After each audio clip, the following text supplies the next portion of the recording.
Let's begin to thank the Lord. Let's begin to appreciate Him. Let's begin to appreciate the Lord for what the Lord has done for us. Let's give Him praise. Let's thank Him for the love of God for your life. Bẹ́ẹ̀ ká gbọ́ Ọlọ́run ga fún ìfẹ́ rẹ̀ lórí ayé wa o. Bẹ́ẹ̀ ká gbà fún ọba tó fẹ́ wá ju ohun gbogbo lọ. Bẹ́ẹ̀ ká dúpẹ́ fún oore ọ̀fẹ́ ìwàláàyè rẹ̀ ní gbogbo ọ̀nà. Let's thank Him for the love of Him over our life. Bẹ́ẹ̀ ká dúpẹ́ Ọlọ́run fún ohun tó ń ṣe lọ́wọ́lọ́wọ́ báyìí. Bí ohun tó ń ṣe bí ò tiẹ̀ yé wa. Bẹ́ẹ̀ fún ibi tó bá yé wa dé ibi tó mú ayé wa lọ. Let's thank Him for the glory that we have received through Him. Let's thank Him for the glory of His love. Ẹ ká dúpẹ́ Ọlọ́run fún ìfẹ́ rẹ̀ lórí ayé wa. Fún àánú rẹ̀ ní gbogbo ọ̀nà sẹ́. Òun náà mo fẹ́ ká gbéga lọ́wọ́lọ́wọ́. Ẹ ká dúpẹ́ lọ́wọ́ Jésù yìí fún iṣẹ́ agbára rẹ̀, iṣẹ́ ògo rẹ̀, iṣẹ́ wa rẹ̀ sẹ́. Ní gbogbo ọ̀nà tó ti ń ṣe nínú ayé wa, ní gbogbo ọ̀nà tó ti ń bá wa ṣe, ní gbogbo ọ̀nà tó ti dó tì wá. Ẹ ká yìn tó pọ̀ nípa àti agbára yìí. Tó ní gbogbo agbára lọ́wọ́. Ọba tí òjòjú ìgbàgbọ́ tì ọ́. Ọba tá a jẹ́ òjẹ́ kí ayé bèrè pé Ọlọ́run rẹ̀ dà. Can we lift our voice and give that honor to the one that is worthy to receive it? Can we give that praise to the one that is worthy of all our praise? Can you exalt Jesus from the bottom of your heart? Ẹ ká gbé Jésù yìí ga láti inú ọkàn rẹ ní. Pé o ṣé o. Onífẹ́ jùlọ o mà ṣe. Onífẹ́ jùlọ o mà ṣe. Ọlọ́run mi o mà ṣe. Ọlọ́run mi o mà ṣe o. Ọba tó dúró tì mí. Ọba tó gbà mí lọ́wọ́ ìyà. Lift your voice, give that glory to Him. Ẹ dúpẹ́ lọ́wọ́ Ọlọ́run yìí. Ọba tí ò jẹ́ káyé gbé ọgbìn. Ọba tí ò jẹ́ káyé bèrè pé Ọlọ́run rẹ̀ dà sẹ́. Lift your voice, bless the Lord. Dúpẹ́ lọ́wọ́ Ọlọ́run yìí. Olúwa o ṣeun. Ọba tó gbà mí. The Lord that is with us, the Lord that is for us. Ọba tó wà pẹ̀lú wa sẹ́. Ọba tó wà pẹ̀lú ayé wa. Ọba tó dúró tì wá ní gbogbo ọ̀nà. Jésù o ṣé. Jésù o ṣé. Ọlọ́run mi o mà ṣe. Lift your voice, bless Him. Lift your voice, appreciate Him. Lift your voice, honor Him. Lift your voice, appreciate the Lord. Lift your voice, exalt Jesus. And thank Him for everything. Dúpẹ́ lọ́wọ́ Ọlọ́run yìí. Olúwa o ṣeun torí pé ó yẹ. Olúwa o ṣeun torí pé ó jẹ́ alágbára. Olúwa o ṣeun torí pé ó jẹ́ onífẹ́ jùlọ. Olúwa o ṣeun torí pé agbára rẹ̀ pọ̀. Dúpẹ́ lọ́wọ́ Ọlọ́run yìí. Olúwa o ṣeun. Ẹlẹ́dàá mi o mà ṣe. Ọlọ́run mi o mà ṣe. Ìbẹ̀rẹ̀ àti òpin ohun gbogbo. Ìbẹ̀rẹ̀ àti òpin ohun gbogbo. Ọba tó jẹ́ agbára fún wa. Ọba tó jẹ́ agbára fún wa. Lift your voice and give Him praise. Lift your voice and exalt Him. Lift your voice and praise Him. Lift your voice and sabbat Him. Dúpẹ́ lọ́wọ́ Ọlọ́run yìí. Jésù o ṣé o. Jésù o ṣé o. Jésù o ṣé o. Jésù a yìn ọ́. Ìwọ olùwòsàn ńlá. Ìwọ alágbára gíga. Ìwọ olùwòsàn ńlá. Ó tó pọ̀ nípa ti agbára. Ó tó jẹ́ agbára fún wa. Dúpẹ́ lọ́wọ́ Ọlọ́run yìí.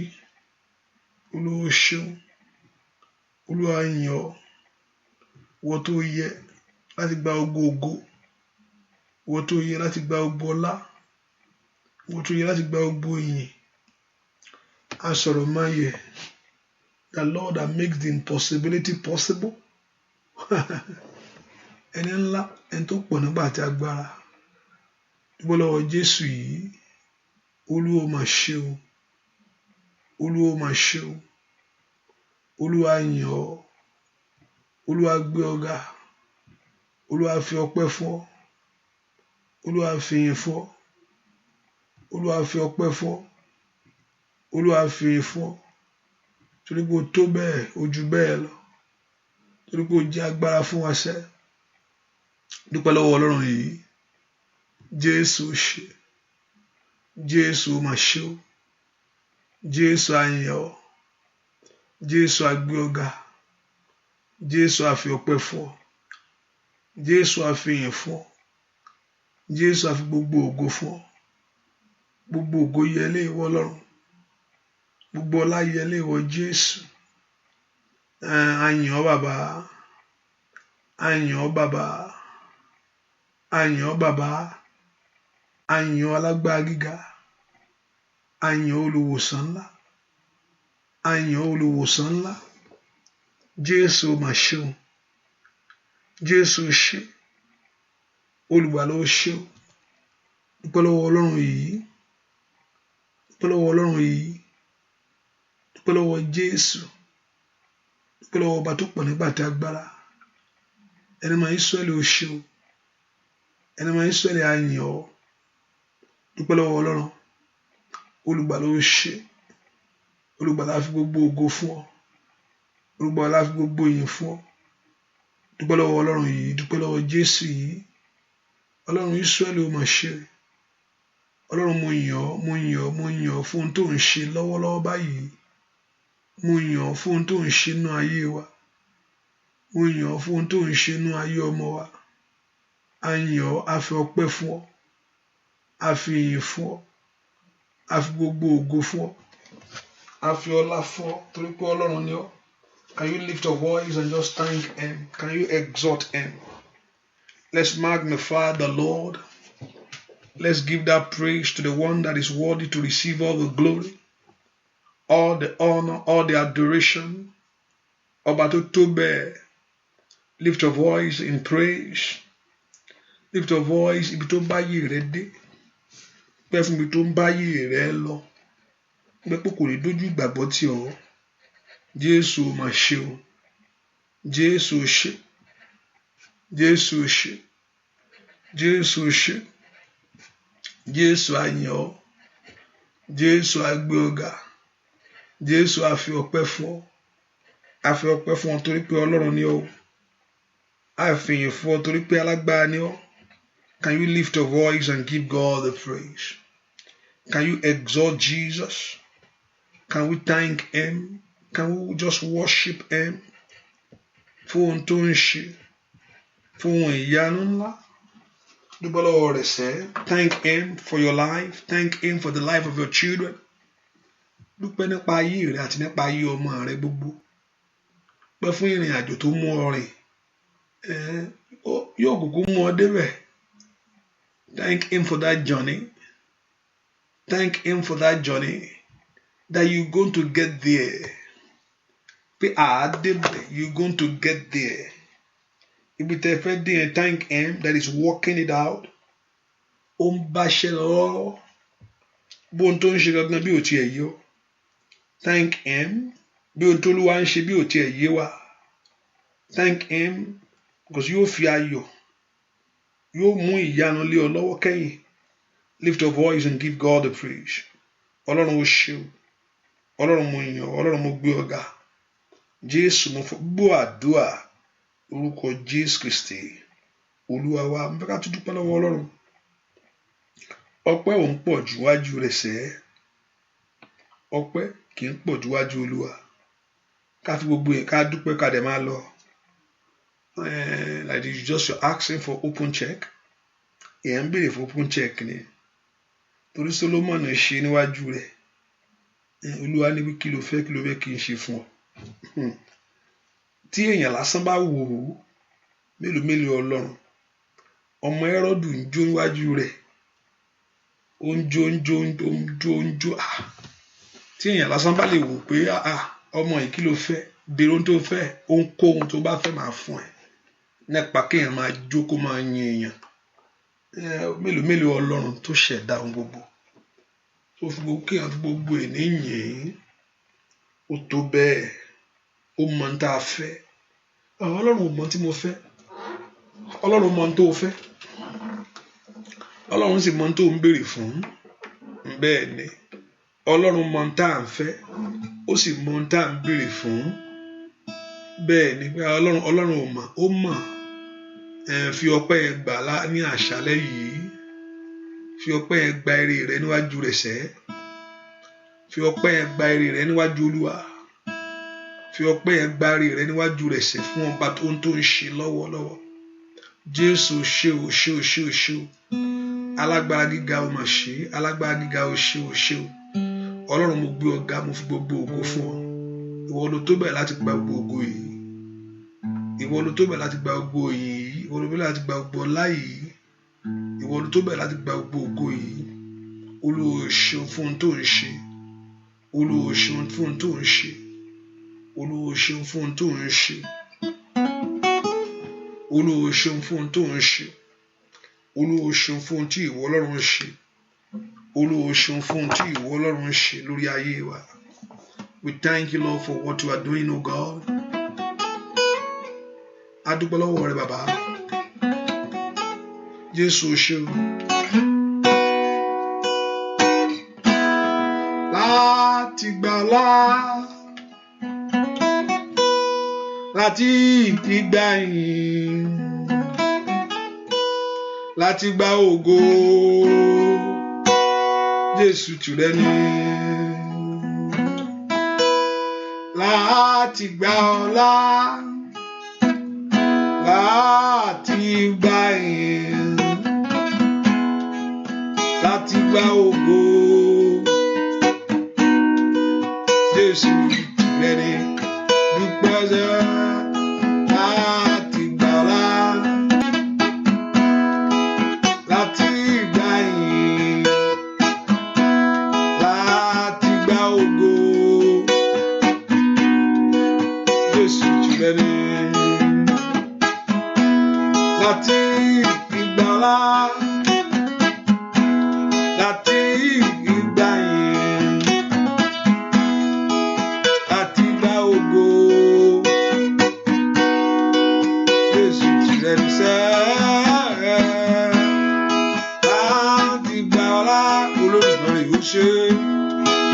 Láti gba ìyìn,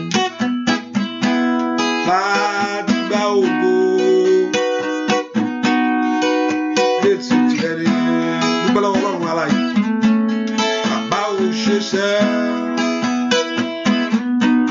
lórí ọmọ gbogbo. Láti gba ọlá, láti gba ìyìn, Olódùmarè, láti gba ògo, Jésù tìrẹ ni. Ó yá ó ṣe bàbá mímọ́. Láti gba ọlá, Olódùmarè, láti gba ìyìn, láti gba ògo, Jésù tìrẹ ni. Láti gba ọlá, láti gba ìyìn, láti gba ògo, Jésù tìrẹ ni. Dúpẹ́ lọ́wọ́ Ọlọ́run ọba tó pọ̀ nípa àtàgbára. Dúpẹ́ lọ́wọ́ ọba tó pọ̀ nípa àtàgbára. Olúwa mo júbà rẹ, ìbà. Olúwa mo júbà rẹ o. Ológo dídán ẹlẹ́rù nìyí. Olúwa mo júbà rẹ, ìbà Jésù. Olúwa mo júbà rẹ, ìbà. Olúwa mo júbà rẹ o.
ọba tó gbọ́ àdúrà ògo yẹ Ọlọ́run mi ọba tó gbọ́ àdúrà bóyá dúpẹ́ ìyìn yẹ Ọlọ́run mi ọba tó gbọ́ àdúrà ó ìyìn yẹ Ọlọ́run mi ọba tó gbọ́ àdúrà kábíyèsí ògo yẹ Ẹlẹ́dàá mi ọba tó gbọ́ àdúrà ògo yẹ Ọlọ́run mi ọba tó gbọ́ àdúrà kábíyèsí dá ìyìn yẹ Ọlọ́run mi ọba tó gbọ́ àdúrà ògo yẹ Ọlọ́run mi ọba tó gbọ́ àdúrà. Dúpẹ́ lọ́wọ́ Ọlọ́run alààyè sẹ́. Dúpẹ́ lọ́wọ́ Jésù ọba tó gbọ́ dúpẹ́ lọ́wọ́ Jésù mà ṣeun fún orí ọ̀fẹ́ ọba tó pọ̀ nípa àti agbára sẹ́. Thank him, give him praise. Thank him. Ọlọ́run yanu mà ṣeun lórí ọ̀rọ̀ ayé mi o. Olúwa mà ṣeun lórí iṣẹ́ mi bàbá. Dúpẹ́ lọ́wọ́ Ọlọ́run yìí. Olúwa fi tó bá yé mi dé yìí. Bí ó tiẹ̀ pa Ọlọ́run nígbà pásítọ̀ níbo ló bá dé báyìí o. Mo fẹ́ kó ṣìyanu. Bó ohun tó tiẹ̀ ń ṣe bí ò tiẹ̀ yí ọ. Dúpẹ́ fún mi tó bá dé ẹni tó bá dé báyìí kò ní fi ọ́ lẹ̀ bẹ́ẹ̀. Lift your voice and thank him and give that praise to him. Ẹ ká dá gbogbo ògo ìfún ẹni tó ní o. Òun ló ní gbogbo ògo yìí. You see, in all things we should give thanks to God. That means in all things we should acknowledge him. That's what he's saying. In all things we should give thanks to God. That in everything we should acknowledge God. No gbogbo. We should acknowledge him, whether good or bad. Hallelujah. Lift your voice and give that praise to him. And give that honor to the Lord. And worship him from the bottom of your heart. And say, Father, I just thank you. Olúwa mo sọ pé o ṣé o. O ṣé lórí ilé mi, o ṣé lórí ayé àwọn ọmọ mi. O ṣé fún ìrìn àjò ayé mi sẹ́ẹ̀. Ọba tí òjò dàrú mọ́ ọ lọ́wọ́. Ọ̀tá fẹ́ dàrú, Ọlọ́run ni ò jẹ́. Mo ní ọ̀tá fẹ́ kó burú jù báyẹn fún ọ, Ọlọ́run ni ò gbà. Dá gbogbo ògo fún ẹni tí ò jẹ́ kí ìmọ̀ta àti bó ṣe rò ó kó ṣẹ lórí ayé rẹ. Dúpẹ́ lọ́wọ́ Ọlọ́run ọba tó gbà ọ́ lọ́wọ́ ẹkún, tó gbà ọ́ lọ́wọ́ òṣì. Let's lift our voice and give that honor to the one that is worthy to receive it. Ẹ ká dá gbogbo ògo yẹn padà fún ẹni tó gbà á, fún ẹni tó ní. Jẹ́ ká dúpẹ́ lọ́wọ́ Ọlọ́run yìí, Olúwa ṣeun. Gbọ́ àdúà lórúkọ Jésù Kristi. Olúwa wa ẹ ká sọ fún Ọlọ́run tá bá rí bí mo ti ṣẹ̀ sí ọ bàbá. Olúwa dárí àṣírí mi jì mí. Forgive me all my sins. Olúwa dárí ẹ̀ṣẹ̀ mi jì mí. Gbogbo ẹ̀ṣẹ̀ mi gbogbo Olúwa dáríjì. Begin to ask the Lord to forgive those sins. Every sin that's in our life, in our heart. Gbogbo ẹ̀ṣẹ̀ tí ò wù Ọlọ́run, tí ò tẹríba fún Ọlọ́run. Let's go before God and acknowledge ourselves before Jehovah God. The Lord Jehovah God forgive every sin. Kí Ọlọ́run kó dárí gbogbo ẹ̀ṣẹ̀ dídéjì. Olúwa dárí ẹ̀ṣẹ̀ mi jì mí. Gbogbo ẹ̀ṣẹ̀ mi gbogbo. Lift your voice and talk to God. The Lord Jehovah God to forgive every sin. Olúwa dárí ẹ̀ṣẹ̀ mi jì mí. All my sins, O God. Ẹ ká sọ fún Ọlọ́run. Olúwa dárí àṣírí mi jì mí. Let all my sin be forgiven. In the name of Jesus. Open your heart to pray. The Lord Jehovah God to forgive every sin that may be. In the name of Jesus. Lift your voice to him. The Lord Jehovah God to forgive every sin. Gbogbo ẹ̀ṣẹ̀ tó lè jẹ́. Ẹ ká sọ fún Ọlọ́run. Ọlọ́run dáríjì. Dárí àṣírí mi jì mí. In the name of Jesus. Olúwa mo tọ̀ wá ní àṣálẹ́ yìí. Forgive me all my sin. Ẹ̀jẹ̀ rẹ kó wẹ̀ mí. Orúkọ Jésù dáadáa. Mazuka tayaba. Ẹ̀jẹ̀ Jésù kó wẹ̀ ayé wa. Let the blood of Jesus wash us, O God. Let the blood of Jesus purify us, O God. Let the blood of Jesus sanctify us, O God. Ikadori masantiaba. Ẹ pe orúkọ Jésù. Kí ẹ̀jẹ̀ Jésù kó wẹ̀ ayé wa. Kó wẹ̀ ọ̀nà wa. Kó wẹ̀ iṣẹ́ wa. Lift your voice to him. Kó Olúwa kó fi ẹ̀jẹ̀ rẹ̀ wẹ̀ ọ́. Tọmọtọmọ. Tilétilé. Olúwa fi ẹ̀jẹ̀ rẹ̀ wẹ̀ mí. Ẹ̀jẹ̀ Jésù wẹ̀ ayé mi. Let that blood cleanse you. Let that blood purify you. Let that blood sanctify you. Ẹ̀jẹ̀ náà kó wẹ̀ ọ́. Olúwa fi ẹ̀jẹ̀ wẹ̀ mí. Somebody pray. Lift your voice to Jesus. Olúwa fi ẹ̀jẹ̀ rẹ̀ wẹ̀ ayé mi lónìí. Somebody open your heart to God. Olúwa fi ẹ̀jẹ̀ rẹ̀ wẹ̀ mí. Ẹ̀jẹ̀ rẹ̀ kó wẹ̀ mí. Ẹ̀jẹ̀ rẹ̀ kó tú mi ṣe. Sọ mí di mímọ́ bàbá. Cleanse me from my sin. Purify my heart. Ẹ pe orúkọ Jésù. Pé kí Ọlọ́run kó wẹ̀ gbogbo ẹ̀ṣẹ̀ gbogbo àbàwọ́n. The Lord God of heaven to purify our heart. Lord, purify my heart for you, O God. Sanctify my heart for you, O God. Olúwa wẹ̀ fi ẹ̀jẹ̀ rẹ̀ wẹ̀ mí. Fi ẹ̀jẹ̀ rẹ̀ wẹ̀ ayé mi. Fi ẹ̀jẹ̀ rẹ̀ wẹ̀ ayé ọmọ mi. Somebody open your heart and pray. The Lord should purify your heart for him. In the name of Jesus. Jehovah God, purify my heart for you, O God. Let's lift our voice to him. Father, purify my heart for you. Olúwa fi ẹ̀jẹ̀ rẹ̀ wẹ̀ mí. Somebody open your heart to pray. Olúwa kó fi ẹ̀jẹ̀ ńlá rẹ̀ wẹ̀ ọ́ lọ́wọ́lọ́wọ́. In the name of Jesus. Lift your voice to Jesus. Olúwa fi ẹ̀jẹ̀ ńlá rẹ̀ wẹ̀ mí. Ẹ̀jẹ̀ Jésù wẹ̀ ayé mi. Ẹ̀jẹ̀ Jésù wẹ̀ iṣẹ́ mi. In the name of Jesus. Let the blood of Jesus purify you. In the name of Jesus. Purify your life. In the name of Jesus. Purify your home. In the name of Jesus. Repasuto kayaba. Le prendosu kateaba. Matoko rapasuteke. La prende tika tayaba. In the name of Jesus. In karosa tori mase. Matoko tali masandia. Open your heart and pray. Olúwa fi ẹ̀jẹ̀ wẹ̀ mí. In the name of Jesus. Olúwa fi ẹ̀jẹ̀ wẹ̀ ayé mi. In the name of Jesus. Wọ́n ńlá ló gbàdúrà. Pé kí ẹni mọ Ísírẹ́lì kó fi ẹ̀jẹ̀ rẹ̀ kó fi wẹ̀ ọ́ lónìí. Kó Olúwa kó ọmọ Ísírẹ́lì kó fi ẹ̀jẹ̀ rẹ̀ kó fi wẹ̀ ayé rẹ̀. Olúwa fi ẹ̀jẹ̀ wẹ̀ mí. In the name of Jesus. Olúwa fi ẹ̀jẹ̀ wẹ̀ mí. Gbọ́ àdúrà lórúkọ Jésù Kristi. Olúwa wẹ̀ pé orúkọ Jésù. Ọlọ́run lónìí fi ara rẹ̀ hàn. Mo tọ̀ wá. I'm here tonight to see you. Ọlọ́run ìwọ mo wá ní àṣálẹ́ yìí. Olúwa fi ara rẹ̀ hàn mí. I want to begin to lift your voice to God.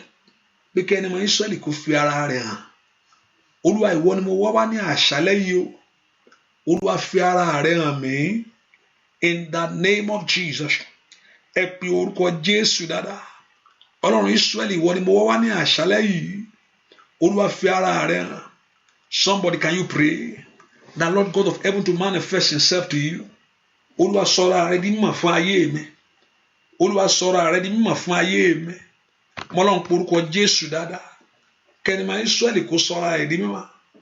Olúwa sọ̀rọ̀ rẹ̀ di mímọ̀ fún ayé mi lónìí. Ẹ pe orúkọ Jésù dáadáa. Olúwa sọ̀rọ̀ rẹ̀ di mímọ̀ fún iṣẹ́ mi lónìí. Olúwa sọ̀rọ̀ rẹ̀ di mímọ̀ fún ọ̀nà mi lónìí. Ọmọlọ́run ńlá ni ó gbàdúrà. Borúkọ Jésù. Kẹ́nìmọ̀ Ísírẹ́lì kó sọ̀rọ̀ rẹ̀ di mímọ̀. Mazuka tayaba. Losonto himana. Ẹ pe orúkọ Jésù dáadáa. Olúwa sọ̀rọ̀ rẹ̀ di mímọ̀ fún ayé mi lónìí. Olúwa sọ̀rọ̀ rẹ̀ di mímọ̀ fún iṣẹ́ mi lónìí. Olúwa sọ̀rọ̀ rẹ̀ di mímọ̀. Ìwọ ni mo tọ̀ wá ní àṣálẹ́ yìí. I'm here for you, O God. I'm here to see you, O God. I'm here for your touch, O God. Mo wá fún ìfọwọ́kàn ìwọ Ọlọ́run ni. Mo fẹ́ kó bá ayé mi pàdé ni. Ọlọ́run fi ara rẹ̀ hàn mí ní orúkọ Jésù níbi àyè ńlá ní Kátólì Masaida. Olúwa fi ara rẹ̀ fún ayé àwọn èèyàn yìí. Can somebody pray that Lord God of heaven to reveal himself in a new dimension concerning your life? Olúwa fi ara rẹ̀, Olúwa fi ara rẹ̀, Olúwa fi ara rẹ̀ ní orúkọ Jésù. Máa sọ tó díà. Ẹ pe orúkọ Jésù, fi ara rẹ̀ hàn bàbá. Ẹ pe orúkọ Jésù. Máa tú tó teketeria ní prédéketelebo. Ẹ pe orúkọ Jésù. Kọ́lọ́run kó fi ara rẹ̀ hàn.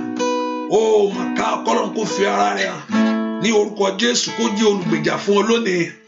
Ìkàtàyàbá Ọlọ́run fi ara rẹ̀ hàn. Jẹ́ olùgbèjà fún ayé mi lónìí. Ẹ pe orúkọ Jésù dáadáa. Mo ní kí Ọlọ́run kó fi ara rẹ̀ hàn. Kó jẹ́ olùgbèjà fún ayé rẹ. Kó jẹ́ olùgbèjà fún iṣẹ́ rẹ. Kó jẹ́ olùgbèjà fún ọ̀nà rẹ sẹ́. Ẹ pe orúkọ Jésù. Olúwa fi ara rẹ̀ hàn. Jésù fi ara rẹ̀ hàn. Gbọ́ àdúrà lórúkọ Jésù Kristi Olúwa mo rí ọ o. Jésù ni màá mọ̀ bóyá mo fẹ́ rí ọ o. Ẹlẹ́dàá mi, Jésù ni màá mọ̀. Mo fẹ́ rí ọ. Jésù ni màá bóyá máa bọ̀ sẹ́ Olódùmarè. Mo fẹ́ rí ọ o. Jésù ni màá mọ̀. Mo fẹ́ rí ọ.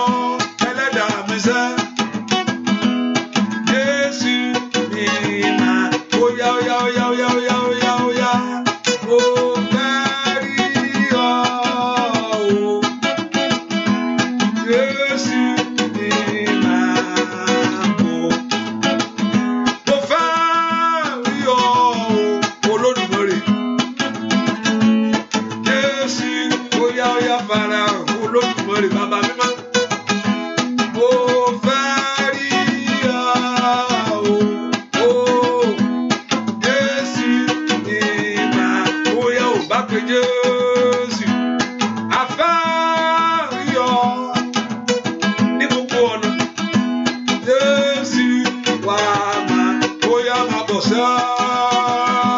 Mo fẹ́ rí ọ o. Jésù ni màá mọ̀. Olóhùn ó farahàn. Olóhùn ó farahàn fáwọn tó wá òun sẹ́. Bóyá àkókò ní tó Olódùmarè. Àkókò ìyanu ti tó. Àkókò ògo ti tó. Bàbá, mo fẹ́ rí ọ o. Jésù ni màá bóyá pé Jésù. Mo fẹ́ rí ọ o. Jésù ni màá mọ̀. Ìwọ ni mo fẹ́ rí. Fẹ́ rí o, fẹ́ rí. Ìwọ ni mo fẹ́ rí o. Ọba ògo. Bóyá ìwọ ni mo fẹ́ rí o. Fẹ́ rí o, fẹ́ rí. Ìwọ ni mo fẹ́ rí o. Ọba ògo. Ìwọ ni mo fẹ́ rí. Fẹ́ rí o, fẹ́ rí. Ìwọ ni mo fẹ́ rí. Ọba ògo. Ẹlẹ́dàá mi, ìwọ ni mo fẹ́ rí o. Fẹ́ rí o, fẹ́ rí. Ìwọ ni mo fẹ́ rí o. Ọba ògo. Ìwọ ni mo fẹ́ rí. Fẹ́ rí o, fẹ́ rí. Ìwọ ni mo fẹ́ rí. Ọba ògo.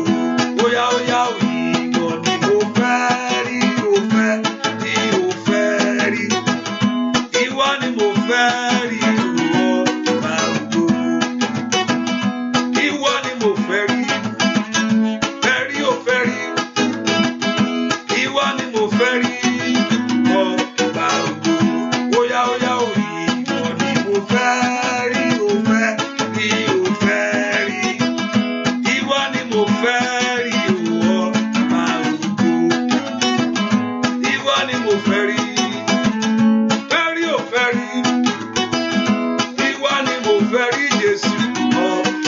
yá pé Jésù ìwọ ni mo fẹ́ rí, mo fẹ́ rí, mo fẹ́ rí. Ìwọ ni mo fẹ́ rí, ọba ògo. Kò sí ẹni tí ayé ẹni tó rí tí ayé wọn dúró sójú kan. Ẹ pe orúkọ Jésù, Olúwa jẹ́ n rí ọ ní àṣálẹ́ yìí. Father, reveal yourself to me. Ẹ pe orúkọ Jésù dáadáa. Olúwa jẹ́ n rí ọ ní agbára rẹ lónìí. Olúwa jẹ́ n rí ọ ní ògo rẹ lónìí. Ẹ pe orúkọ Jésù, Olúwa jẹ́ n rí ọ. Ẹni máa Ísírẹ́lì, mo fẹ́ rí ọ. Ẹni máa Ísírẹ́lì, mo fẹ́ rí ọ.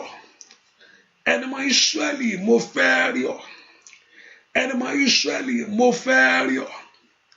Ẹni máa Ísírẹ́lì, mo fẹ́ rí ọ. Bẹ́ẹ̀ kó porúkọ Jésù dáadáa. Olúwa jẹ́ n rí ọ. Jẹ́ n rí ọ nú agbára rẹ. Olúwa jẹ́ n rí ọ. Jẹ́ n rí ọ nú ìtúsílẹ̀ rẹ lónìí. Olúwa jẹ́ kí n rí ọ nú ìwòsàn fún ayé mi. Olúwa jẹ́ kí n rí ọ pẹ̀lú ìmúláradá. Somebody lift your voice to God. Bẹ́ẹ̀ kó bá àìní mi pàdé ni.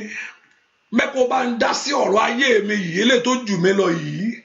Àìrí ma kórì ma sáì dàkàtàyà. Dòkàndà yà máa kú sọ̀tọ́ lè máa kàdé. Ẹ pe orúkọ Jésù. Olúwa jẹ́ n rí ọ. Ẹ pe orúkọ Jésù dára. Ẹni máa ń Ísírẹ́lì jẹ́ n rí ọ. Ní àṣálẹ́ yìí bàbá, fi ara rẹ hàn fún mi. Ní àṣálẹ́ yìí bàbá, fi ara rẹ hàn fún ayé mi. Ní àṣálẹ́ yìí bàbá, fi ara rẹ hàn fún ayé ọmọ mi. Ní àṣálẹ́ yìí bàbá, ó yá. Ẹ pe orúkọ Jésù dáadáa. Ili ananama ó sàtà. Ili makodori makape. Le sontori makadaba. Ẹ pe orúkọ Jésù. Olúwa jẹ́ n rí ọ nínú agbára ìwọ Ọlọ́run. Olúwa jẹ́ n rí ọ nínú ìṣẹ́gun ìwọ Ọlọ́run. Olúwa jẹ́ n rí ọ nínú ìdáǹdè ìwọ Ọlọ́run. Olúwa jẹ́ n rí ọ nínú ògo ìwọ Ọlọ́run. Olúwa jẹ́ n rí ọ nínú ẹwà ìwọ Ọlọ́run. Ọmọlọ́run pe orúkọ Jésù. Pé o fẹ́ rí lónìí. O fẹ́ rí inú ìṣẹ́gun rẹ̀. O fẹ́ rí inú ìdáǹdè rẹ̀. O fẹ́ rí inú ọ̀rọ̀ rẹ̀. Ó yá màmá. Pe orúkọ Jésù bí tó wà. Olúwa fi ara rẹ̀ hàn mí. Olúwa fi ara rẹ̀ hàn mí. Olúwa fi ara rẹ̀ hàn mí. Olúwa fi ara rẹ̀ hàn mí. Mo fẹ́ rí ìṣẹ́gun ìwọ Ọlọ́run. Mo fẹ́ rí ìtúsílẹ̀ ìwọ Ọlọ́run. Mo fẹ́ rí ìdáǹdè ìwọ Ọlọ́run. Mo fẹ́ rí ògo ìwọ Ọlọ́run. Mo fẹ́ rí ẹwà ìwọ Ọlọ́run. Mo fẹ́ rí ìbùkún ìwọ Ọlọ́run. Mo fẹ́ kó sọ orúkọ rẹ di mímọ̀ nínú ayé mi lónìí. Ọlọ́run lanu ó gbàdúrà sẹ́. Kadori makadeba. Shidana makuntori ma. Letondori makanda yaba. Lesontori matikeleba. Lanteli makandoli masiyaba. Ẹ pe orúkọ Jésù. Ẹni máa Ísírẹ́lì fi ara rẹ̀ hàn. Ní orúkọ Jésù fi ara rẹ̀ hàn. Ẹ pe orúkọ Jésù fi ara rẹ̀ hàn. Lórí ayé mi lónìí fi ara rẹ̀ hàn. Lórí ohun tí ayé ní kó máa bá kí ask the Lord should manifest himself to you. Ask the Lord to reveal himself to you. In the name of Jesus. Ẹ pe orúkọ Jésù. Olúwa fi ara rẹ̀ hàn fún ayé mi. Olúwa fi ara rẹ̀ hàn fún ọ̀nà mi. Ní orúkọ Jésù. Olúwa fi ara rẹ̀ hàn. Màsúkà torí màsítàbà. Orúkọ Jésù sẹ́. Olúwa fi ìṣẹ́gun rẹ̀ hàn. Olúwa fi ara rẹ̀ hàn. Orúkọ Jésù. Olúwa fi ara rẹ̀ hàn. Màsúkò torí màkàpàyàbà. Sọ fún Jésù. Olúwa fi ara rẹ̀ hàn. Lórí ayé mi lónìí. Somebody open your heart to pray that Lord God of heaven to manifest himself, to reveal his grace, his power to you. Olúwa fi ara rẹ̀ hàn. Gbọ́ àdúrà lórúkọ Jésù Kristi. Olúwa wá ipò orúkọ Jésù. Olúwa jẹ́ kó parẹ́ lónìí. Olúwa jẹ́ kó dópin lónìí. Ìdààmú ayé mi. Olúwa jẹ́ kó parẹ́ lónìí. Olúwa jẹ́ kó dópin lónìí. Ìpọ́njú ayé mi. Jẹ́ kó porúkọ Jésù dáadáa. Olúwa jẹ́ kó parẹ́ lónìí. Olúwa jẹ́ kó dópin lónìí. Jẹ́ kó porúkọ Jésù dáadáa.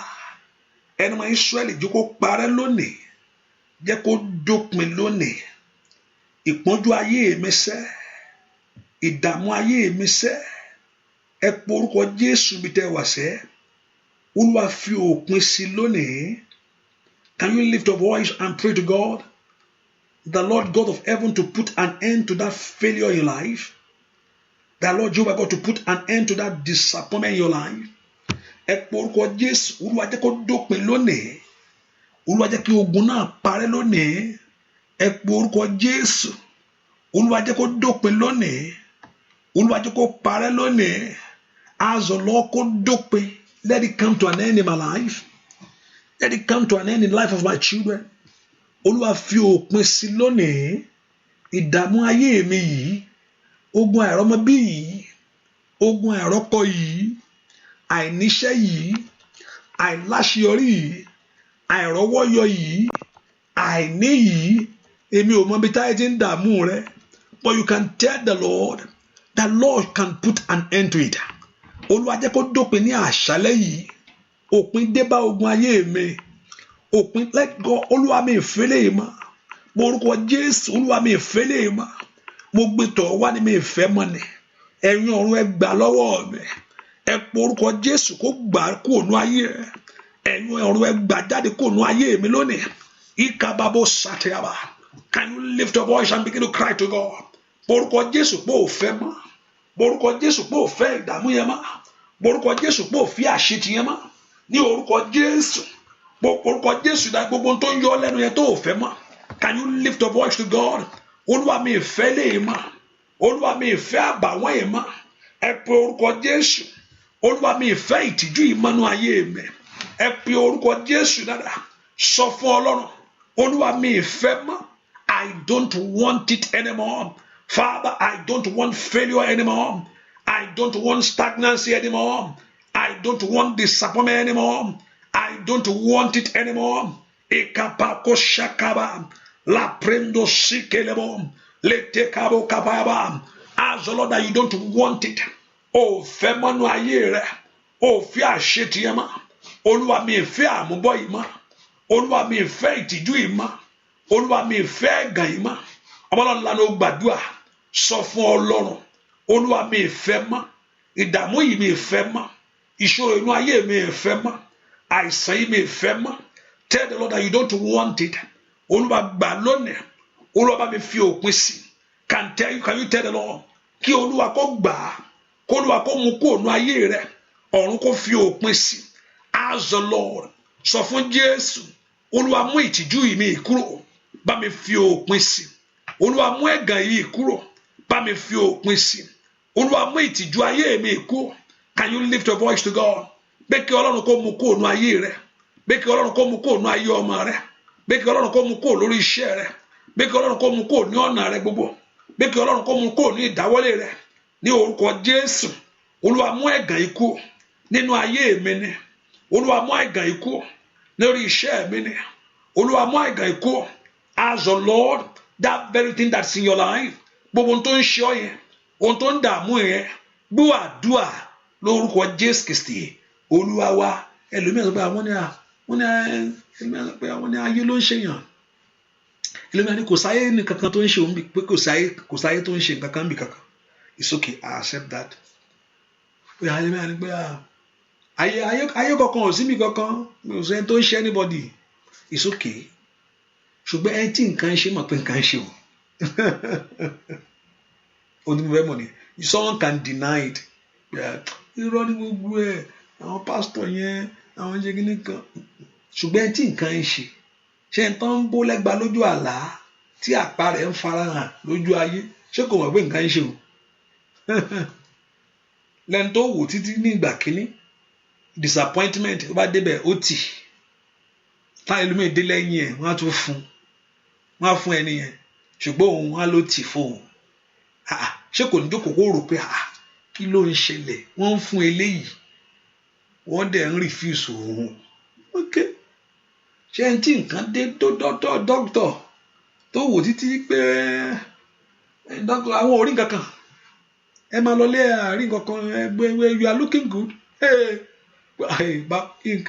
Nǹkan ń ṣe òun ẹni tí nǹkan ń ṣe mọ̀ pé nǹkan ń ṣe òun ẹni tó wò títí wẹ́wẹ́ kó àkókò ilé ọkọ ti tó tí ò rí ilé ọkọ wọ wọn tẹ̀ ní pé bùrọ̀dá brother how are you kò sẹ́ tó sọ pé brother níbí or aunty báwo lọ́wọ́ ọwọ́ kankan ò jáde ṣé yóò mọ̀ pé lẹ́yìn àwọn ẹlòmíì ẹni tí arábìnrin kan àmúṣọmọ ní arábìnrin kan òun fún àwọn onígbò ẹni tó tiẹ̀ fáìn tóun gangan rọ́kọ òótọ́ lè gbà tí òótọ́ lè ní ẹ fáìn lóòótọ́ hallelujah pé òun gangan tóun fáìn gangan kò rẹ́ni pé òun hallelujah ṣe ẹni tí ò ṣe tó ó sì ń rí tiẹ̀ ṣé kò wọ́n pé nǹkan ń ṣe òun ẹ pe orúkọ Jésù níbi tí ayé ti ń yọ mí lẹ́nu bàbá ọ̀run bá mi fi òpin sí lónìí o ibi tó ń dààmú mi ọ̀pọ̀lọpọ̀ ohun tó èlòmíì yí má sọ kò ṣeé sọ kàtà ló ti fẹ́ gbọ́ pé mo lè sọ ilé fún yàn ta ni mo fẹ́ sọ̀rọ̀ ayé mi fún ṣùgbọ́n o lè sọ fún ẹni yìí o lè sọ fún alágbára yìí èyí tí ń ṣe Jésù tó sọ fún mi kò sí èmi kan bá tèmi kiri ẹ pe orúkọ Jésù ó yá Olúwa fi òpin sí ìdààmú ayé mi yìí Màsáì Nàbàkálíà gbogbo tó ń jà mí lógun yìí gbogbo tó ń jó mi lábẹ́ aṣọ yìí gbogbo tí mo dà mọ́ra yìí ní orúkọ Jésù gbogbo tí ò jẹ́ kí n ní ayọ̀ rere gbogbo tí ò jẹ́ kí ayọ̀ mi kún can you lift your voice to God in katoli makaparosatea tell the Lord Olúwa mi ìfẹ́ mọ́ mi ìfẹ́ ìtìjú mọ́nú ayé mi ìfẹ́ ẹ̀gàn mọ́nú ilé mi ìfẹ́ ìtìjú mọ́ lórí iṣẹ́ mi ẹ pe orúkọ Jésù mi ìfẹ́ mọ́ somebody pray can you tell the Lord mi ìfẹ́ àṣetì gbogbo agbára tó ní kó kú sóko ìgbàgbé ẹ pe orúkọ Jésù gbogbo agbára tó ní kí ayé ẹni kú sí oko ìgbàgbé sẹ́ ẹ sọ fún Ọlọ́run mi ìfẹ́ ẹ̀gàn yìí mọ́ Ọlọ́run mi ìfẹ́ àbùkù yìí mọ́ nínú ayé mi ìfẹ́ àṣetì yìí mọ́ I don't want this anymore in my life I don't want this anymore in my home I don't want this anymore in my marriage I don't want this anymore ní orúkọ Jésù Olúwa mi ìfẹ́ mọ́ Olúwa mi ìfẹ́ mọ́ Olúwa mi ìfẹ́ mọ́ Olúwa mi ìfẹ́ mọ́ Olúwa mi ìfẹ́ mọ́ Olúwa mi ìfẹ́ mọ́ somebody pray mi ìfẹ́ sọ fún ohun tó ń ṣe ẹni kó sọ ohun tó ń ṣe tó ń yọ ẹlẹ́nu ẹni kó sọ ohun tó ń dààmú rẹ tó ń dùn ẹ lọ́kàn ẹni kó sọ Olúwa mi ìfẹ́ lè mọ́nú ayé mi ẹ sọ fún Ọlọ́run àbàwọ́n yìí mi ìfẹ́ mọ́ àṣetì mi ìfẹ́ mọ́ gbogbo tó mú ọwọ́ rẹ kúrò gbogbo tó jẹ́ kí ọwọ́ rẹ tó ìkàbà you said that very thing you don't want it anymore Olúwa mi ìfẹ́ àṣetì nínú ayé mi mọ́ Olúwa mi ìfẹ́ kún mọ́nú ilé mi Olúwa mi ìfẹ́ ìtìjú mọ́nú ilé mi Olúwa mi ìfẹ́ ẹ̀gàn mọ́nú ilé mi ìfẹ́ àmúbọ́ lórí iṣẹ́ mi somebody pray ní orúkọ Jésù mo kọ̀ lónìí ọ̀run kò kọ̀ fún ọ ní orúkọ Jésù I reject failure I reject untimely death I reject sickness somebody pray bẹ́ẹ̀ sísọ fún Ọlọ́run bó o fẹ́ mọ́ ọ̀run kò gbà ọ̀run kò mú kú ní orúkọ Jésù nínú ilé mi ìfẹ́ kún mà lórí iṣẹ́ mi ìfẹ́ tìjú mà ní orúkọ Jésù mi ìfẹ́ àmúbọ́ mà somebody pray gbúàdúà lórúkọ Jésù Kristi Olúwa wa àmín olóhun tó ń ṣèyàn ẹni tó mọ̀ pé nǹkan ń ṣe òun no matter how people can deny it no matter the name they can call it other name yóò nǹkan báyìí ní kíníkan ṣùgbọ́n ẹni tó mọ̀ pé nǹkan ń ṣe òun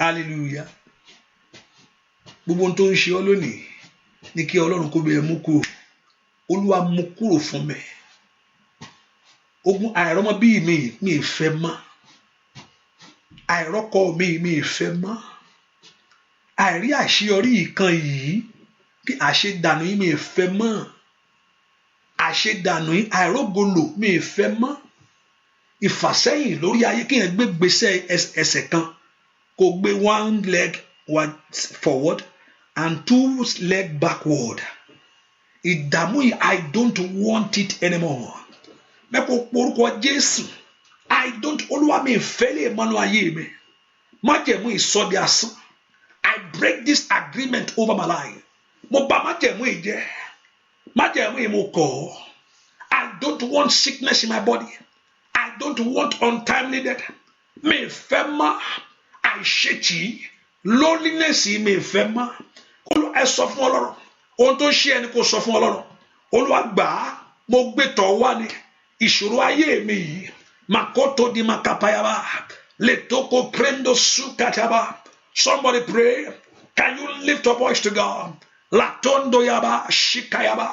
Lentori makamba rosandiaba. Bitotoli makali makaperosate. Sọ fún Ọlọ́run, Olúwa mi fẹ́ mọ́, Olúwa mi fẹ́ mọ́, Olúwa mi fẹ́ mọ́, Olúwa mi fẹ́ mọ́, Olúwa mi fẹ́ ìtìjú mọ́, Olúwa mi fẹ́ ìtìjú mọ́, Olúwa mi fẹ́ ìṣòro ayé mi mọ́. Somebody pray to God. Ẹ sọ fún Ọlọ́run, Olúwa mi fẹ́ mọ́, Latoya gadaba, lesonto kiri makata, sintoni makanto yema. Sọ fún Ọlọ́run alààyè, ó fẹ́ mọ́nú ayé, ó fẹ́ mọ́ lórí ọmọ, ó fẹ́ lórí ọkọ, ó fẹ́ gàyè mọ́. Ní orúkọ Jésù, oṣù yìí kó gbé mi fún ọ, èní kó gbé mi fún ọ, àdúrà yìí kó gbé mi sẹ́, ọwọ́ Olúwa kó gbé mi, agbá Olúwa kó gbé mi, kó gbé ogun náà mi, kó gbé ogun yẹn náà mi. Ní orúkọ Jésù, gbúà dúà lórúkọ Jésù Kristi. Olúwa ẹ pé orúkọ iná Ọlọ́run bá mi jorun lónìí. Ìdààmú ayé mi, iná Ọlọ́run bá mi jorun lónìí. Ẹkún ọ̀ràn, ẹkún kọ́lé yàn gbé ń sún, ìyá kan sún ni, á jẹ́ ìrònú ò sì bá débì kankan, Olúwa ti fi àìsàn sórí rẹ̀ lára ni. Bẹ́ẹ̀ ni, ìrònú ò mógun ayé yàn lọ, ẹkún ò sì ṣe nǹkan kan, bí ti bá sunkún, àfi tó bá sunkún sọ Ọlọ́run lọ́rùn o, ìyẹn nìkan o. Ẹkún ojú Olúwa akẹ́yọ̀ bọ̀ọ̀lì ń ta ni, hallelujah. Ẹkún ọ̀ràn rẹ́pẹ́kún lè yàn fi ń ṣe àgbà mélòó. Ẹkún ọ̀ràn ọ̀táyé Olúwa ẹ̀ gan inú ẹkún Olúwa ẹ̀ náà ti ń ṣògo. Má sunkún mọ́ o, Olúwa yóò dùn ọ́ nínú. Ṣàmì dáadáa.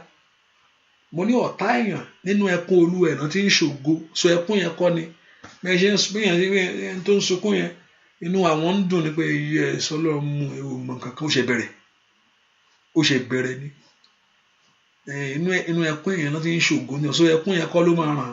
Ohun tó ràn ní ìgbàgbọ́ yẹn pé àní ìwọ Ọlọ́run ó bá mi dá sọ̀rọ̀ owó níwò mìíràn o. tó yẹn bá sì fi gbàgbọ́ pé kò ń fi àwọn tiẹ̀ sílẹ̀, tí yẹn bá fi gbàgbọ́ pé ó lóun á dáhùn, tí yẹn fẹ́ gbàgbọ́ pé tí pẹ̀lú sùúrù pẹ̀lú ẹ̀ ó lóun ó ṣe é pe orúkọ Jésù. Olúwa ṣe fún mi ìfẹ́ ìtìjú mọ́nú ayé mi. Lord ṣe fún mi. I don't want this failure in my life anymore. Ọlọ́run mi ìfẹ́ kí ayé mi máa rá lójú kan, kí ayé ẹni máa gbéra sọ yẹn, kí ayé ẹni máa rá bàbà lójú kan, just a stagnancy parabolating in one circle. Kíkan ò gbé kan, ìkan ò ju kan lọ, ọdún kan ò yìn kan. Ẹ pe orúkọ Jésù. Ó dára kí Ọlọ́run kó fi òpin sí ìyà yẹn. Májẹ̀mú tó ń fi ìyà jẹ ayé mi o, ọwọ́ tí ń pọ́n mi lójú, ìgbà tí àkókò kí kàtáyà bàtàbà àyíká mi ní kàtí òfin gbà mí. Ó yá màmá, ẹ pe orúkọ Jésù. Olúwa mi ìfẹ́ lẹ́yìn ma. Can you tell the Lord? Can you tell Jehovah God? Mo fẹ́ bọ́nú èdè yìí, èdè àrọ́mọbí yìí, èdè àrọ́kọ yìí, èdè àríṣẹ́ yìí. Mo fẹ́ bọ́nú èdè yìí. I want to come out of this bondage. I want to come out of this failure. I want to come out of this stagnancy. Ní orúkọ Jésù. Mo fẹ́ kú ònú ìfàsẹ́yìn yìí. Mo fẹ́ kú ònú ogun yìí, ogun àìlèsùn yìí. Ẹ pe orúkọ Jésù. Ó yá. Sọ fún Ọlọ́run. Gbọ́ àdúrà lórúkọ Jésù Kristi. Olúwa wá, ìwọ tó ti share ẹ̀. Ó yá. I told you that by sharing, if you are not sharing and you are sharing, that's both have impact. It has an impact. Hallelujah.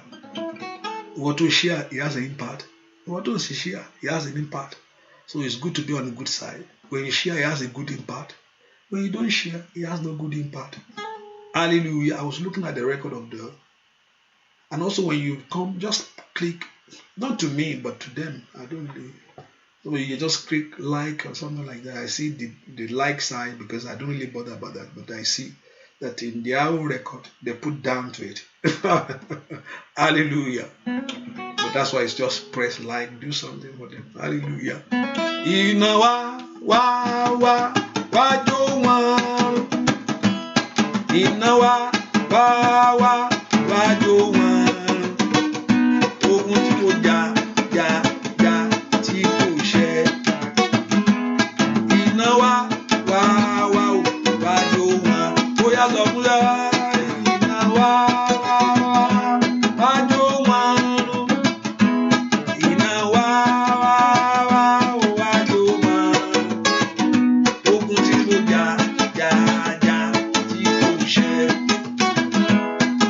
iná wá wá wá o wá jó wọn run. Iná wá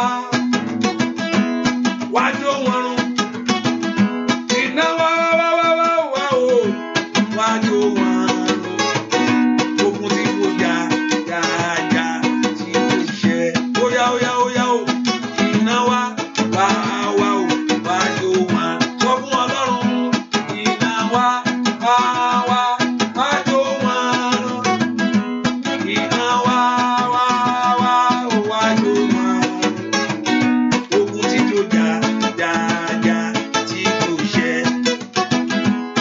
Iná wá wá wá o wá jó wọn run. Iná wá wá wá wá wá wá jó wọn run. Iná wá wá wá o wá jó wọn run. Ogun tí kò jà jà jà tí kò ṣẹ. Iná wá wá wá ó yá lè Jésù. Iná wá wá wá wá jó wọn run. Iná wá wá wá wá jó wọn run.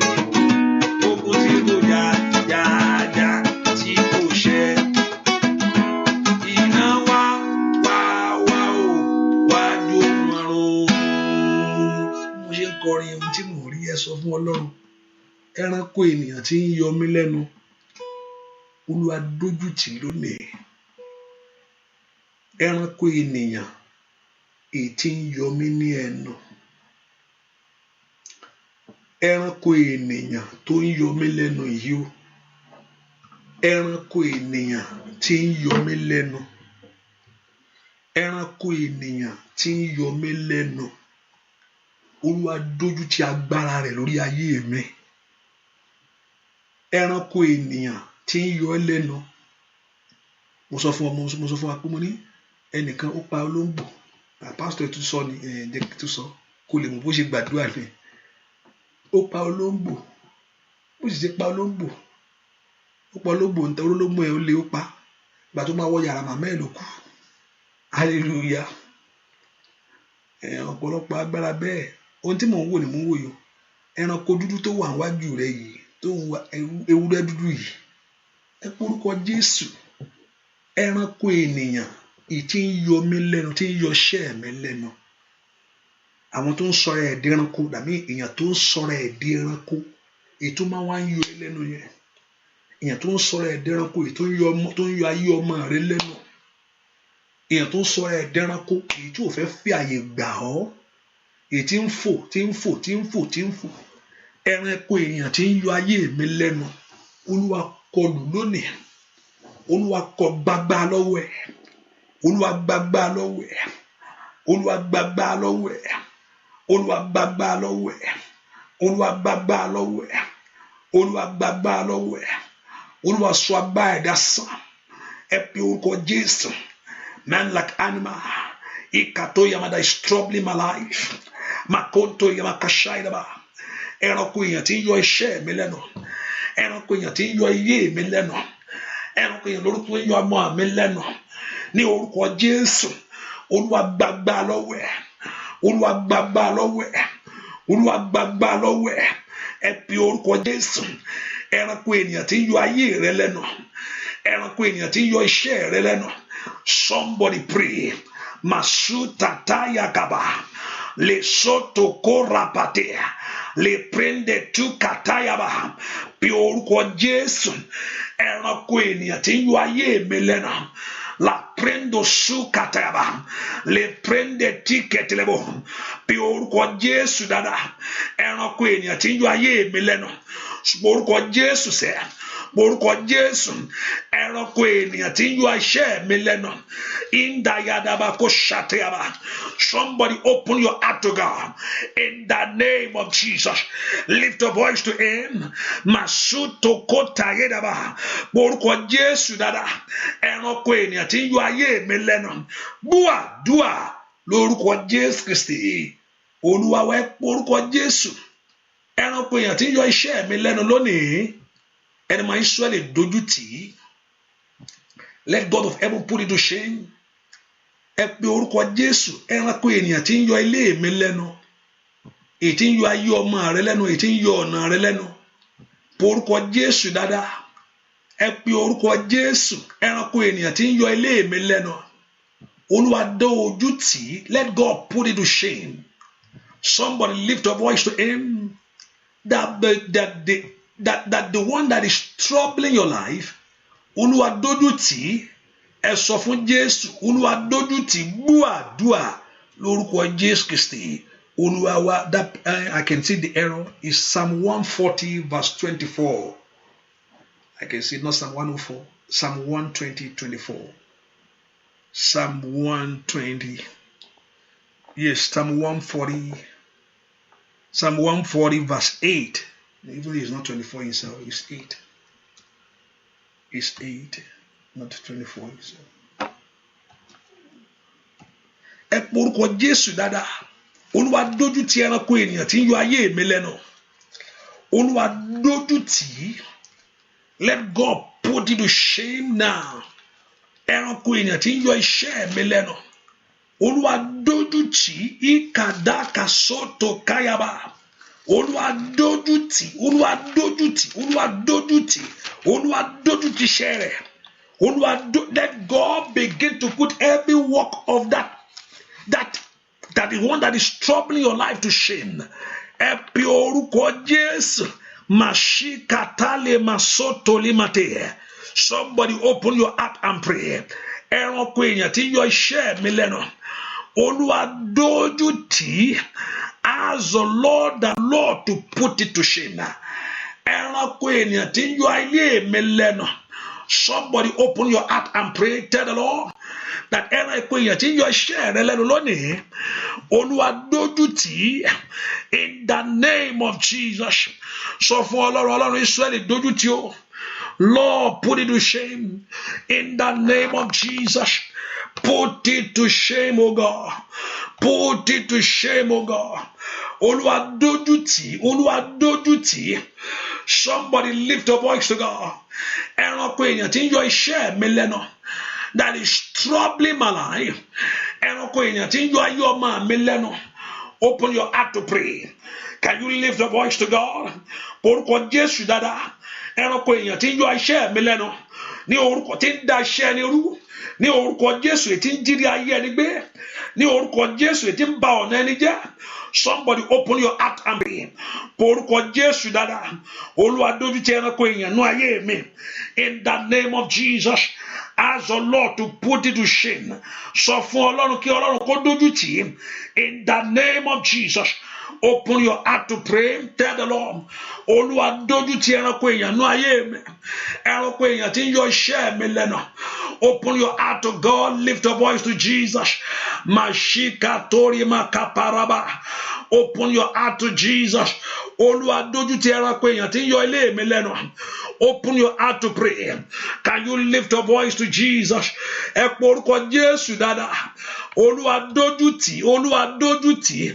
Olúwa dójú tì. Olúwa dójú tì. Olúwa dójú tì. Olúwa dójú tì.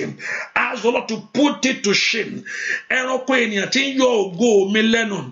Tí ń yọ ògo ayé mi lẹ́nu. Tí ń yọ ògo iṣẹ́ mi lẹ́nu. That is troubling your glory. That is troubling your life. Ẹranko èèyàn tí ń yọ ìdáwọ́lé mi lẹ́nu. Open your heart to pray. Can you lift your voice to God? Can you lift your voice to Jesus? Olúwa dójú tì. Olúwa dójú tì. Olúwa dójú tì ẹranko èèyàn nú ayé mi. Open your heart to pray. Can you lift your voice to Jesus? Olúwa dójú tì ẹranko èèyàn lórí iṣẹ́ mi. Lift your voice to Him. My Lord and my Father, in Jesus' name, we pray. Dójú tì. Ojú má jò tì mí lórí iṣẹ́ rẹ. Tell the Lord, don't let me be put to shame upon the enemy's work. Gbogbo iṣẹ́ ọ̀tá nú ayé mi, ojú má jò tì mí. Olúwa, ojú má jò tì mí lórí gbogbo iṣẹ́ ọ̀tá lórí ayé mi. Somebody open your heart to pray. Ojú ò gbọdọ̀ tì ẹ́ o. Ojú ò gbọdọ̀ tì mí Ọlọ́run. Ojú ò gbọdọ̀ tì mí lórí gbogbo iṣẹ́ ọ̀tá lórí ayé mi. Gbogbo iṣẹ́ ọ̀tá lórí ilé mi. Ojú ò gbọdọ̀ tì mí. Somebody open your heart to God. Ẹ pe orúkọ Jésù pé ojú ò gbọdọ̀ tì ọ́. Don't let me be put to shame, O God. Don't let me be put to shame.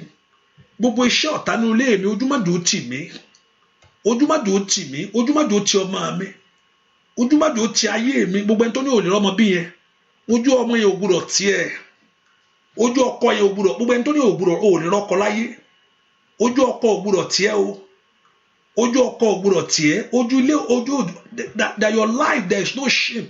Tell the Lord, no shame, no shame in the name of Jesus.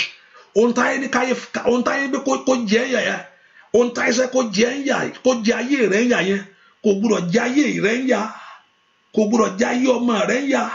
Open your heart and pray. Ojú ò gbúdọ̀ tì mí, ojú ò gbúdọ̀ tì mí. Don't let me be put to shame, O God. Can you lift your voice to God? Ojú rere ò gbúdọ̀ tì mí ní orúkọ Jésù. Ojú ò gbúdọ̀ tì mí. Lift your voice to Him. Ojú ò gbúdọ̀ tì ọ́, ojú ò gbúdọ̀ tì ọ́, ojú ò gbúdọ̀ tì ọ́. Sọ fún Ọlọ́run, ojú ò gbúdọ̀ tì ọ́, ojú ò gbúdọ̀ tì ọ́. Lift your voice to God. Ojú ò gbúdọ̀ tì ọ́, ojú ò gbúdọ̀ tì ọ́. Daddy, don't let me be put to shame, O God. Lift your voice to Him. Don't let me be put to shame, O God. Ojú ò gbúdọ̀ tì mí, ojú ò gbúdọ̀ tì mí. Lift your voice to Him. Ojú ò gbúdọ̀ tì mí, ojú ò gbúdọ̀ tì mí. Somebody pray. Tell the Lord that ojú ò gbúdọ̀ tì ọ́, ojú àṣeyọrí ò gbúdọ̀ tì ọ́, ojú ò gbúdọ̀. Don't let me be put to shame, O God. Ojú ò gbúdọ̀ tì mí ní orúkọ Jésù. Ojú ọmọ ò gbúdọ̀ tì mí. Sọ ọ̀tá fẹ́ kójú tì ọ́ lórí ọmọ ni. Sọ fún Ọlọ́run ní orúkọ Jésù. Ọ̀tá fẹ́ kó jìyà lásán ni. Sọ fún Ọlọ́run alààyè, ojú ò gbúdọ̀ tì mí.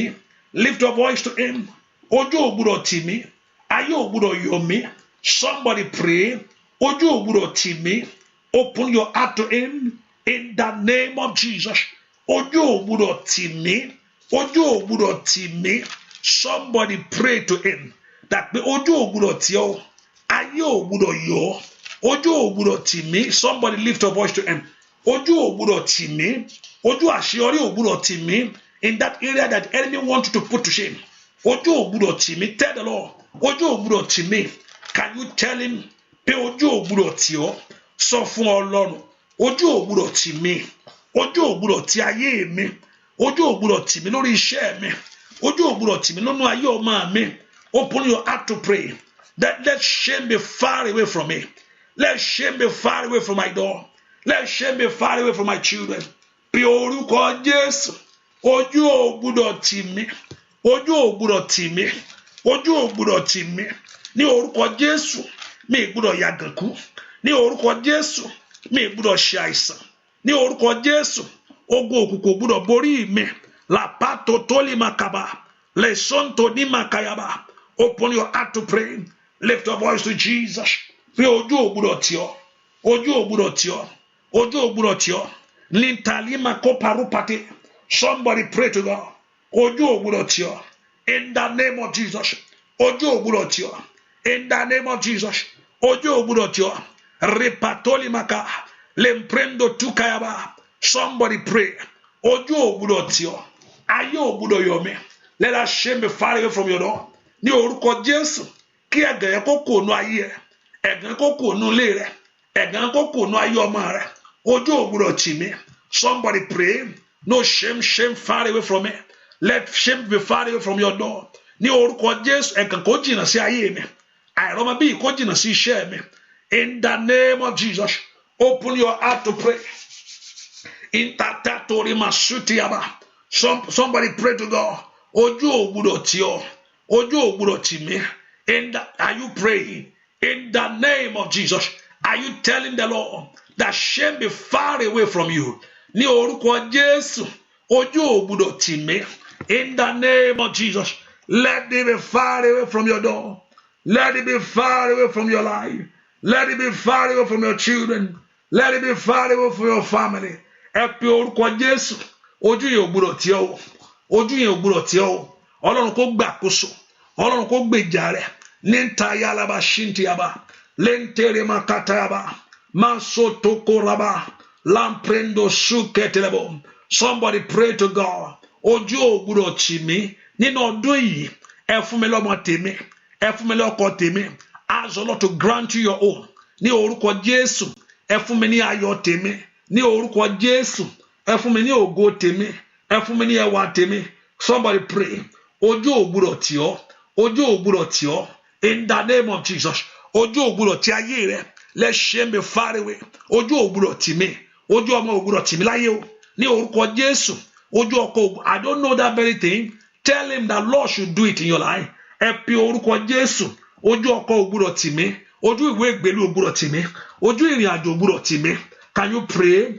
Can you pray that no shame in the name of Jesus? That no shame in the name of Jesus. That no shame in that ojú ògbúdọ̀ tì ọ́, ojú àṣeyọrí ògbúdọ̀ tì ọ́. Somebody pray in the name of Jesus. Ojú ògbúdọ̀ tì mí, my Father, let shame be far away from this one, oh God. In the name of Jesus, let shame be far away from their doors, oh God. Let shame be far away from their life, oh God. In the name of Jesus, lift your voice to God. Ẹ pe orúkọ Jésù dára. Ojú yẹn ò gbọdọ̀ tì yín o. Ojú yẹn ò gbọdọ̀ tì yín o.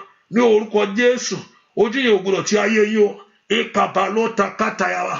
Open your heart and pray. In the name of Jesus, let shame be far away. Let shame be far away. Let shame be far away. Let shame be far away from your doors today, from your life today, from your children today, from your wife today. Open your heart to pray. Let shame be far away. Ikadoli masunte yaba. Lento kayalaba. Lento kele marostate.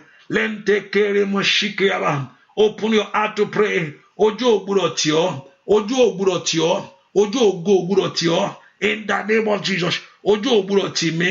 In the name of Jesus. Open your heart and pray. Shame far away today. Shame far away today. In failure far away today. Disappointment far away today. Sickness far away today. From their life. That barrenness far away today. In the name of Jesus. That disappointment far away today. Can you tell the Lord? Ojú ògbúdọ̀ tì mí. Ojú ògbúdọ̀ tì mí. Ojú ògbúdọ̀ tì mí. In Jesus' name, we pray. What do you want God to do for you? What are you believing God for in this season? What are you trusting God for? What are the things that you believe God?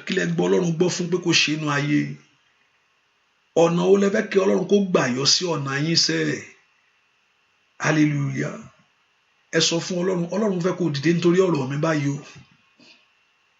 Lord, I want to arise concerning my life. Ọlọ́run fẹ́ kó dìde nítorí iṣẹ́ mi sẹ́. Olúwa mo fẹ́ kó dìde nítorí ọ̀nà mi gbogbo. Olúwa mo fẹ́ kó dìde nítorí ọ̀nà mi. Mo fẹ́ kó fún mi ní ìṣẹ́gun. I want God to arise to help me. Mo fẹ́ kó sọ fún Ọlọ́run. Olúwa dìde kó ran ayé mi lọ́wọ́. Ẹ pe orúkọ Jésù. Psalm 140 verse 8 told us. He said, grant not, O Lord, the desires of the wicked. He said, the Lord should not grant the desires of the wicked. Desires of the wicked is that your life to remain a failure. Ìpinnu ẹni òkùnkùn pé kí ayé ẹni kó wà nínú ẹ̀gàn títí. Ìpinnu òkùnkùn pé kí ayé ẹni kó wà nínú ìtìjú. He said, grant not, O Lord, the desires of the wicked. Further not their wicked device, lest they exalt themselves. Pé tó bá jẹ́ kí ìpinnu wọn wá sí ìmúṣẹ, wọ́n á rúra wọn sókè, wọ́n á lẹ́nu ọ̀rọ̀. Ṣé mo sọ fún ẹ pé ara ilé ẹ kò lè rí nǹkan kan? Ṣé mo sọ fún ẹ pé mo tó máa ṣẹlẹ̀ sí ló ṣẹlẹ̀ sí náà? Pé ayé ẹ ti ṣe bákan, pé kò rọ́kọ̀. Ṣé mo sọ fún ẹ pé ayé ẹ ti tán, pé kò lè ríṣẹ́, pé bó ṣe lọ ló máa wá? Olúwa má jẹ́ ó ṣẹlẹ̀ bó ṣe rò ó. Pé mi ní bímọ láyé bí ọ̀tá ṣe rò ó yẹn, Olúwa má jẹ́ ó ṣẹlẹ̀. He said, grant not, O Lord, the desires of the wicked. Olúwa má fún wọn. Olúwa má fún ọ̀tá mi bí ọ̀tá mi ṣe rò ó. Olúwa má fún ọ̀tá mi bí ọ̀tá mi ṣe rò ó. Ẹ pe orúkọ Jésù makatori masando yaba. Ẹ sọ fún Ọlọ́run alààyè, Olúwa má jẹ́ kí ọ̀tá mi kó ṣògo. Má jẹ́ ọ̀tá mi borí. Don't grant them the desires over me, their evil desire over my life. Let them exalt themselves. Olúwa má fún ọ̀tá mi ṣe. Olúwa má fún ọ̀tá mi lẹ́nu ọ̀rọ̀. Olúwa má fún, grant not the desires of my enemy, O God. Lord, don't grant them. Olúwa má fún. Ẹ fún èmi ní ìṣẹ́gun yẹn. Ẹ fún èmi ní ògo yẹn. ẹ fún èmi ní ìbùkún yẹn, ẹ fún èmi ní ọlá yẹn, ẹ porúkọ Jésù ń tẹ́ fẹ́ ní orúkọ Jésù kó rí bẹ́ẹ̀. O ò ní yàgàn kú, ohun tó ń sọ yẹn kó rí bẹ́ẹ̀, ọ̀run kó gbọ́ kán ṣe. Let heaven hearken unto your voice, let heaven listen to your cry. K'Olúwa kó dáhùn, k'Olúwa kó dáhùn, k'Olúwa kó dáhùn, k'Olúwa kó ṣe yín lógo, k'Olúwa kó ṣàánú fún yín, k'Olúwa kó dáhùn, k'Olúwa kó dáhùn. As you are saying it, let heaven hearken unto your voice and make a way for you in the name of Jesus, and make a way for your life in the name of Jesus, and make a way for you in the name of Jesus, and make a way for your life. Mo ní kí Olúwa dáhùn bẹ́ẹ̀ ṣe ń sọ yẹn, ọ̀run kó ṣe bẹ́ẹ̀, ilẹ̀kùn yẹn kó ṣí, ilẹ̀kùn yẹn kó ṣí, orí ọ̀fẹ́ yẹn kẹ́ rí gbà, ilẹ̀kùn yẹn kó ṣí, orí ọ̀fẹ́ yẹn kẹ́ rí gbà, ilẹ̀kùn yẹn kó ṣí, Ọlọ́run kó dáhùn bẹ́ẹ̀ ṣe béèrè kó ṣe. Gbogbo ẹni tó ń wọ́ ọmọ ẹ rí ọmọ gbà, ẹ rí ọmọ bí láyé, ọmọ ò ní jẹ ọ́yà, ọmọ tó bí yóò ṣe rere ní orúkọ Jésù. Let Jehovah God answer to everyone trusting God for the fruit of the womb.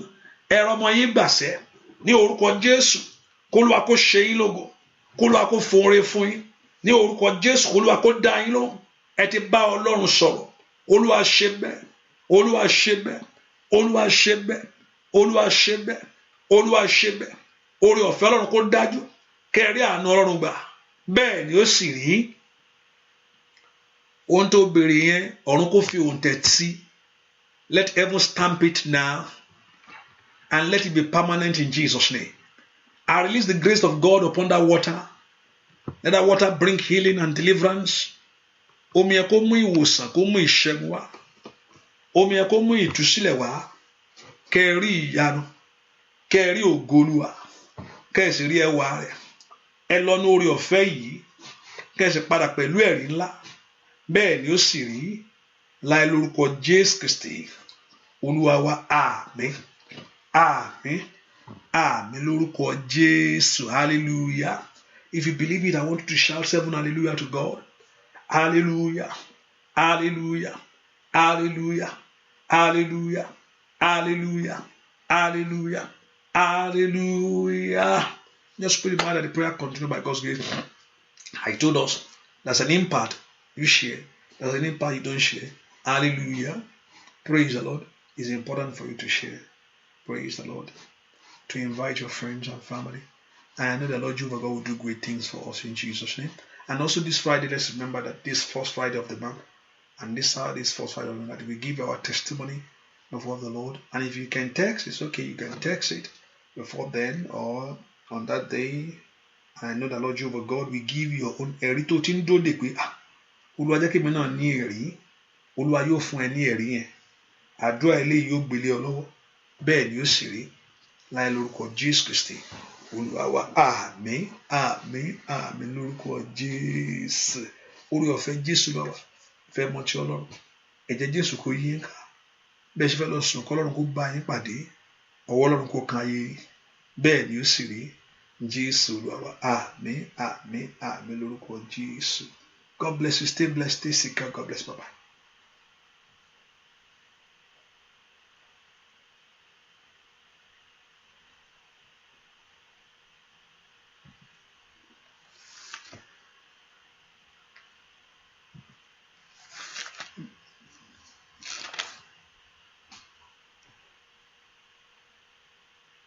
Oh, it's 105. It's 105.